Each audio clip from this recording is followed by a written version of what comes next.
voix. Non, c'est moi la voix. Nous sommes la voix. Nous sommes tous la voix des sans-voix. Chers auditeurs, auditrices de la radio des sans-voix, bienvenue à l'émission Les Artisans de la paix. On vous parlera aujourd'hui de Kateb Yassine, écrivain entre deux cultures. Kateb Yassine est né vraisemblablement le 2 août 1929 ou peut-être le 6 août. Il est issu d'une famille berbère chaoui lettrée de Nadour, actuellement la wilaya de Guelma, appelée Beltiya ou Qablout. Son grand-père maternel est Bash Adel, juge suppléant du Cadi à Ziroud Youssef.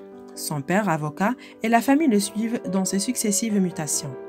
Le jeune Kateb, dont le nom signifie écrivain, entre en 1934 à l'école coranique de Zidrata et en 1935 à l'école française à Lafayette, Bougaa en Basse-Kabylie, actuelle wilaya de Sétif, où sa famille s'est installée, puis en 1941 comme interne au lycée de Sétif, le lycée Albertini devenu lycée Karouani après l'indépendance.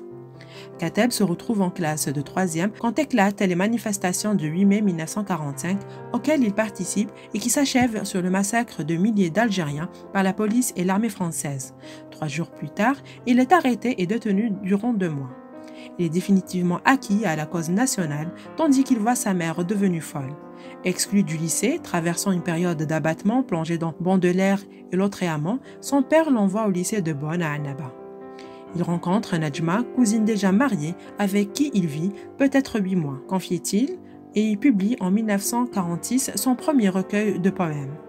Déjà, il se politise et commence à faire des conférences sous l'égide du Parti du peuple algérien, le grand parti nationaliste de masse de l'époque.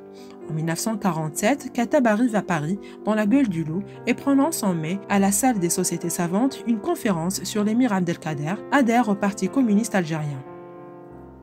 Au cœur d'un deuxième voyage en France, il publie l'année suivante Nejma ou le poème ou le couteau, embrouillant de ce qu'il allait suivre dans la revue Le Mercure de France. Journaliste au quotidien, Alger républicaine entre 1949 et 1951, son premier grand reportage a lieu en Arabie Saoudite et au Soudan Khartoum. À son retour, il publie notamment, sous le pseudonyme de Saïd Lamri, un article dénonçant l'escroquerie au lieu saint de la Mecque. Après la mort de son père survenue en 1950, Kateb devient docker à Alger en 1952. Puis il s'installe à Paris jusqu'en 1959 où il travaille avec Malek Haddad, se lie avec Mohamed Issiakhem et en 1954 s'entretient longuement avec Bertolt Brecht. En 1954, la revue Esprit publie Le Cadavre encerclé, qui est mis en scène par Jean-Marie Serrault, mais interdit en France. Nejma paraît en 1956 et Kateb se souviendra de la réflexion d'un lecteur. « C'est trop compliqué ça. En Algérie, vous avez de si jolis moutons. Pourquoi vous ne parlez pas de moutons ?» Durant la guerre de libération, Kateb, harcelé par la direction de la surveillance du territoire, connaît une longue errance, invité comme écrivain au subsistant à l'aide d'éventuels petits métiers en France, Belgique, Allemagne, Italie, Yougoslavie et Union soviétique. En 1962, après un séjour au Caire, Kateb est de retour en Algérie peu après les fêtes de l'indépendance, reprend sa collaboration avec Alger républicain mais effectue entre 1963 et 1967 de nombreux séjours à Moscou, en Allemagne et en France, tandis que La femme sauvage qu'il écrit entre 1954 et 1959 est représentée à Paris en 1963. Les ancêtres redoublent de férocité et la poudre d'intelligence sont représentés à Paris en 1967 et en arabe dialectal à Alger en 1969. Il publie en 1964 dans Alger républicain 6 textes sur nos frères les Indiens et raconte dans Jeune Afrique sa rencontre avec Jean-Paul Sartre, tandis que sa mère est internée à l'hôpital psychiatrique de Blida. En 1967, il part au Vietnam, abandonne complètement la forme romanesque et écrit L'homme aux sandales de caoutchouc, pièce publiée, représentée et traduite en arabe en 1970. La même année, s'établissant plus durablement en Algérie et se refusant à écrire en français, Kateb commence, grand tournant, à travailler à l'élaboration d'un théâtre populaire, épique et satirique, joué en arabe dialectal. Débutant avec la troupe du Théâtre de la Mer à Cuba en 1971, pris en charge par le ministère du Travail et des Affaires sociales, Kateb parcourt avec elle pendant 5 ans toute l'Algérie, devant un public d'ouvriers, de paysans et d'étudiants. Ses principaux spectacles ont pour titre Mohamed prend ta valise 1971, La voix des femmes 1972, La guerre de 2000 ans 1974, où réapparaît l'héroïne ancestrale Kahina 1974, Le roi de l'Ouest 1975 et Contre Hassan II Palestine trahie en 1977. Entre 1972 et 1975, Kateb accompagne les tournées de Mohamed prend ta valise et de la guerre de 2000 ans en France et en RDA. Au retour de la tournée en France, le groupe est délocalisé de Cuba à Bab el-Oued.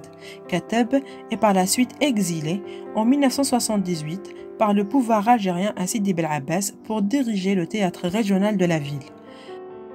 Interdit d'antenne à la télévision, il donne ses pièces dans les établissements scolaires ou les entreprises. Ses évocations de la souche berbère et de la langue tamazight, ses positions libertaires notamment en faveur de l'égalité de la femme et de l'homme contre le retour au port du voile lui valent de nombreuses critiques. Kateb avait définitivement opté pour un théâtre d'expression populaire. Dès le départ, la langue utilisée dans ses pièces était l'arabe maghrébin, langue vernaculaire s'il en est, à fort substrat amazigh. Mais cela ne lui suffisait pas.